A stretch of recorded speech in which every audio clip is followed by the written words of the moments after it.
Standup Comedy, your host and MC, presents Comedy Appetizers, a podcast where you will find short comedy sets, stories, and funny bits from the famous and not so famous.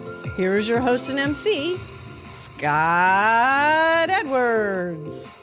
Ladies and gentlemen, thanks for joining me for another special bonus podcast, An Audience of One, where I take a very talented stand-up comic and force him into telling us some great material, jokes, or stories. And today is a special treat. A good friend of mine, a guy that was a regular at the club for many years. Ladies and gentlemen, it's Cody Cotulla. Cody, it's so great to have you on our special bonus show, An Audience of One. I hear you have some jokes you want to share with the audience. I do have some, yeah, definitely. It's been great to reconnect, Scott, talk to you. Some jokes, these are some jokes actually I found in some jokes I've got. This is the thing, in my high school yearbook, I'm listed as both as most likely to succeed and most popular. So as you can probably tell, in high school, I worked on the yearbook committee. I did the same thing. That's funny. So, just thinking about a lot of things going on in the world, like self-driving cars. One thing I figured out finally with the difference between the self-driving cars and the self-crashing cars. The difference is not enough. There's not enough difference between the self-driving and the self-crashing cars. Very true, yeah. Sir. There's always funny and true, right? That's right. So I think I was married last night. Anyway, so I've been married for about 25 years. My wife and I have been together for over 30 years. And it's funny, I talk to young people about this, especially young guys, and they're like, oh, gosh, I don't think I could handle that. I don't think I could be with the same woman for 30 years in the rest of my life. And I'm like, well, you know what? You're not with the same woman. I mean, I'm not still with the 27-year-old woman I met. Oh, that's so true and so funny. Things change, don't they? Things, yeah, but change for her too. I could just imagine if she was the same woman waking up next to me. It's like, oh my God, your hair, it's all on your back now. Yeah, that's so funny and true about any relationship is that you, in that beginning part, you have this kind of love for each other. Yeah. But the real truth behind the emotions is how does that feel 20, 30 years later? That's funny. Exactly. And, the thing is people, same thing. So I guess, I don't think I could sleep with the same woman for 30, 40 years. And so, you know what? Like I said, I've been with my wife for over 30 years, and there's never been a time where we're getting ready to have sex and I've gone, oh, hell, not this again.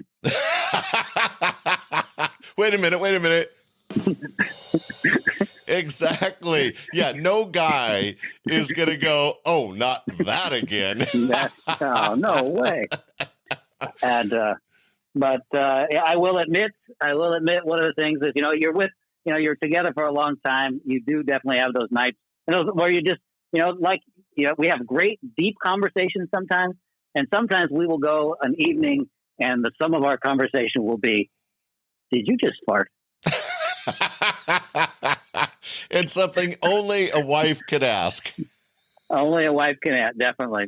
So anyway, I do get out a little bit. I'll finish up and do a few things here. I do get out. The other day I was walking around. I saw a car, and the car had a sign. A lot of break-ins in cars, and so this car had a sign in the window, a handwritten sign that said "Nothing in car."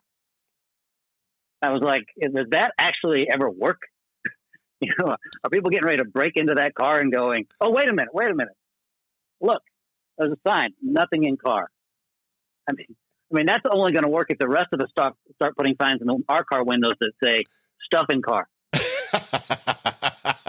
It's right. I mean, are the criminals really going to fall for that? Nothing in car. Yeah. Seems to me if you put nothing in car, you definitely have something in the car. Something in car. Yeah. Yeah. What does nothing in car translate to? Computer in trunk. That's what that translates to. Exactly. Purse under seat. So Anyway, I gotta. This last thing I do. Knox that and with that. The other thing I was doing, trying to get on some more serious topics, and the world and things are going on in the world and everything. And I had this, talking about one thing I like to talk about is privilege, right? And this idea of privilege. I had a bit about that, about straight white male privilege, which I have, and I'm privileged, but I don't like to see myself that way. So I tend to come up with anything that might counterbalance my privilege. So I'll be like, yes, I'm a straight white man, but I'm also bald, and a procrastinator, and plus I know people who are allergic to gluten, so I have to hear about that. Oh God, I'm one of those. Yeah. Oh, really? Oh no, I got a friend that we can't go anywhere without hearing his medical history. No, it's so funny. That is true. So white male with privilege, but there's a lot of caveats. A lot of caveats. Yes. A lot. You know what? It's not all bread and roses. Anyway, yeah. Yeah. Anyway, I have a lot of other stuff, but I'm gonna fish with that. Okay, well, ladies and gentlemen, we ran through a series of quick jokes that Cody's been working on. Cody, thank you very much for sharing with us on An Audience of One. Ladies and gentlemen, stay tuned this Sunday. Another great podcast coming out. Thanks for listening. Say bye, Cody. Bye. Thanks for listening to this week's episode of Comedy Appetizers. Be sure to share with family and friends, and we will see you this Sunday for our regular podcast, your host and MC, and again next Friday for another episode of Comedy Appetizers. Bye!